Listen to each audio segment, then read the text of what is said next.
Tout d'abord, des félicitations sont de rigueur, des félicitations sont de mise.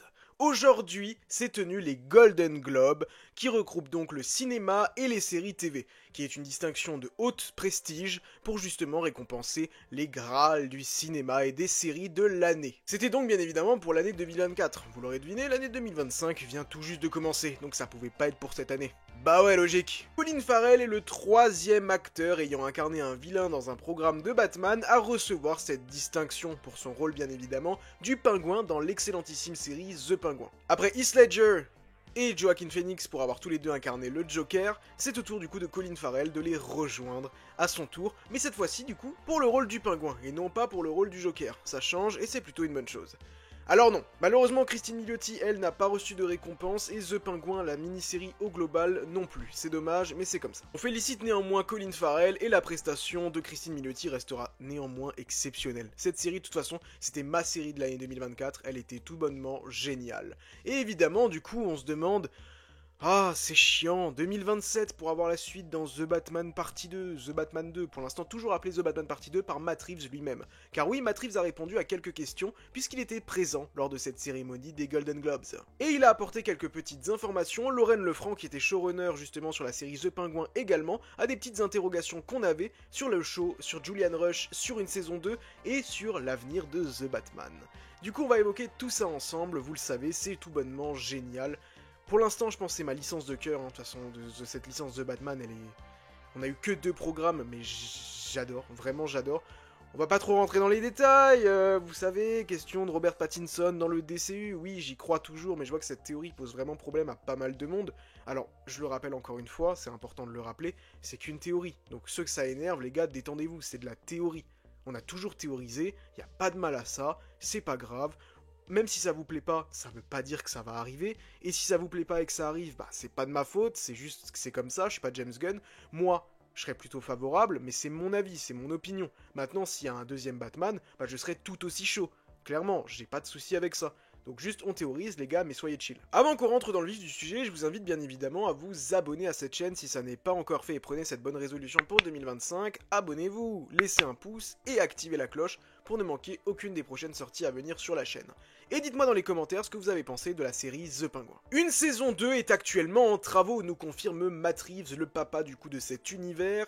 Une saison 2 est bel et bien actuellement en développement et ils sont en recherche d'une idée. L'idée serait de trouver quelque chose qui viendra donc directement se coller à The Batman 2, The Batman Partie 2. Car oui, comme je vous l'ai dit, Matt Reeves a été interviewé et il a encore parlé de The Batman 2 en l'appelant The Batman Partie 2. De toute façon, s'il y a un nouveau titre, il ne peut pas encore le dévoiler. Pour rappel, c'était dans un article de Deadline ou de The Hollywood Reporter, je ne sais plus exactement, qu'ils avaient évoqué que la suite du coup était repoussée à 2027, que le titre pourrait changer, et également que du coup le film serait bien plus riche en VFX, ce qui rejoint une rumeur qui est arrivée il y a quelques jours, disant que Mr. Freeze serait l'antagoniste principal de ce deuxième volet des aventures de The Batman.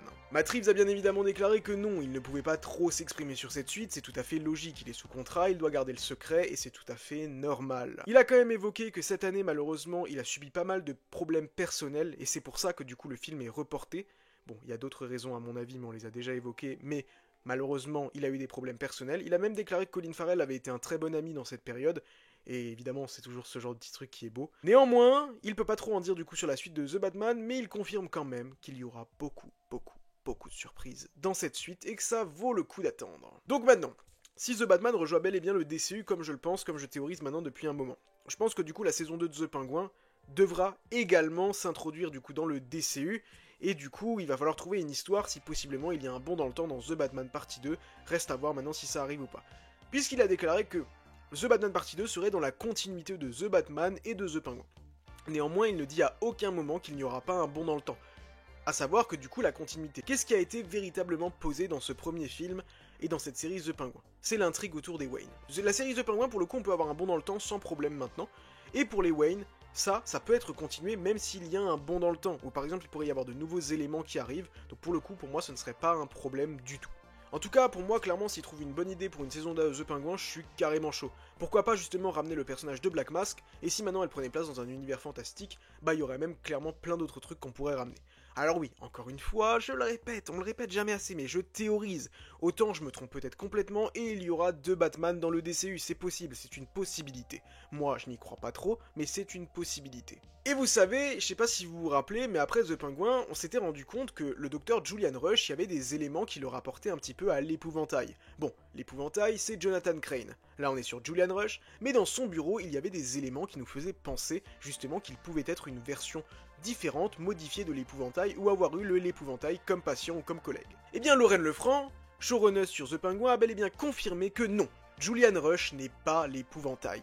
Donc peut-être qu'il y a quand même un lien avec ce personnage et Jonathan Crane qui pourrait donc arriver un peu plus tard dans l'univers. Ce serait quand même très cool.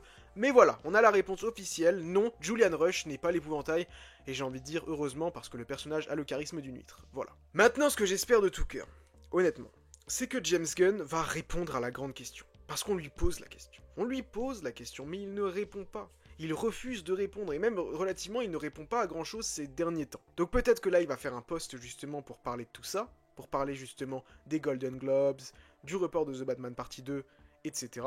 Et qu'enfin, il va répondre à la question, est-ce que Robert Pattinson est le Batman du DCU, ou est-ce qu'on doit s'attendre à avoir un nouveau Batman?